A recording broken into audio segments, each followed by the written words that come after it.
Gikan sa 106.7 DYIS FM Radyo Ugyon, ari ang Ugyon Balita, impormasyon kag mga pahibalo. Ugyon Balita. Maayong hapon sa tanan. Gikan sa ulot balitaan ka Radyo Ugyon.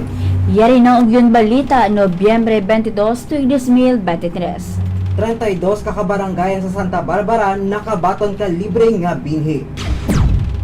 Ride for ako sa Nobyembre 26, target nga ma-break ang record ka Thailand sa Guinness Book of World Records. Unity Ride sa Nobyembre 25 magahiwat ka malipot nga programa sa Santa Barbara. 3 ka probinsya sa Pilipinas sa tagang prioridad sa nutrition plan. Mastering reading kag critical thinking himuon kada Biyernes sa mga eskwelahan.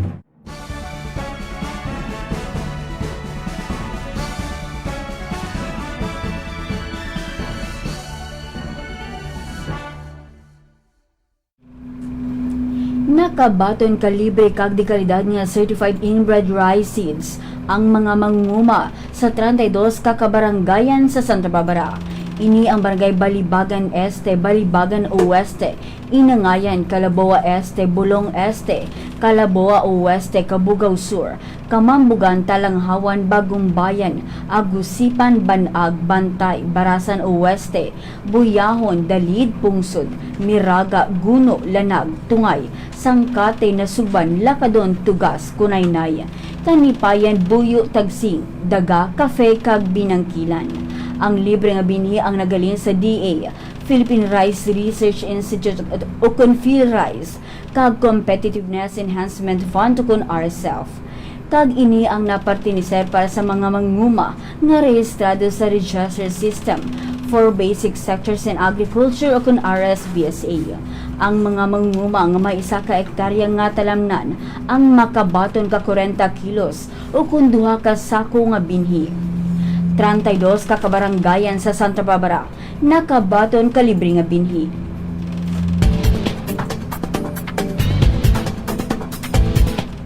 Target ka ride for a cause nga malamangan o kung ma-break ang record ka Thailand sa Guinness Book of World Records nga may 3,600 nga motorsiklo nga nagbiyahe. Ang hiwaton nga ride for a cause sa Nobyembre 26 ang pagasakupan kag ginabanta 4,000 tutub sa 6,000 ka mga motorsiklo haling Santa Barbara pakadto Mega World.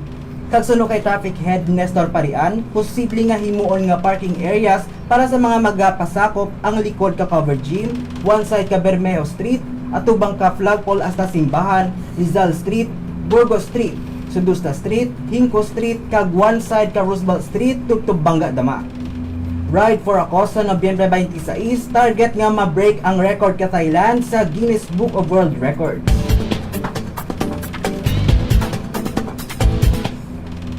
May paghiwaton nga malipot nga programa sa Santa Barbara sa Nobyembre 25.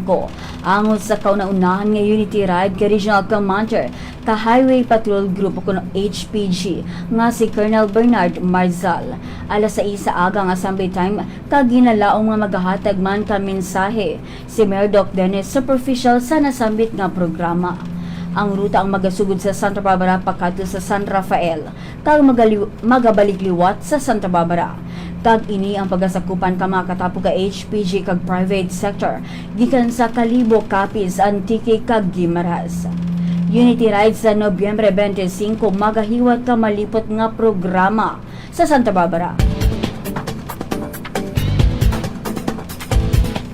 Bangod sa mataas nga numero ka magagmay nga kabataan halin 0 hasta 59 ka bulan, kag dako nga porsyon ka populasyon ang nagapangabuhi below sa food poverty threshold, ang probinsya kay Iloilo, Antique kag Negros Occidental ang nangin prioridad ka Philippine Plan of Action for Nutrition o kon PPAN para sa tuig 2023 tubtub 2028 sa Western Visayas. Ang nasambit nga programa ang nalakipan ka interventions pareho kapag pasanyog ka maternal health service packages, pagsuporta sa breastfeeding, kag pag-formulate ka social behavior change strategies. Iniagod mapanubo ang tanan nga sahi ka malnutrition tubtub 2028. Kung sa diin pagatutukan ang undernutrition, overnutrition, micronutrient deficiency, food security kag feeding practices. Tatlo ka probinsya sa Pilipinas hatagan prioridad sa nutrition plan.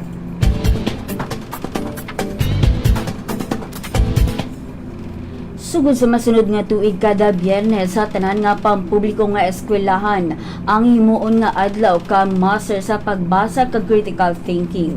Isa ka tikang ka Department of Education agud mapasanyog ang kalidad kapag tuon. Sino kay Vice President kag Deputy Secretary Sara Duterte, ang regular sessions ang himuon halin Lunes, tubtub Huwebes apang ang Biyernes ang para sa pag-catch up ka mga estudyante sa pagbasa, critical thinking kag pagsulat. Iniagud mabuligan man ang mga hindi kamaan magbasa kag ang mahina magbasa. Ang ginadihon nga polisiya ang catch up Friday nga tuyo implementar sa Enero 12, 2024. Mas ring reading kag critical thinking himuon kada Biyernes sa mga eskwelahan. Kag amuyadtong natipon nga balita subong nga adlaw. Tudubwa sa pareho nga oras kag istasyon.